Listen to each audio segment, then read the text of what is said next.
As y'all can see, finally done with this little project. Like I said, customer, he brought it over here for me to tune the bike.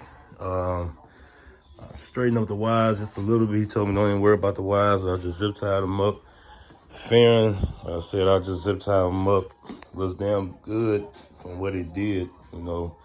So, like I said, everything on the bike, the lowers and the fairings, you know, as far as the music, everything wired up. The lowers and the fairings are wired together. Like I said, back here, he had the super tweeters and the rear pods wired together. He should have just wired those separate.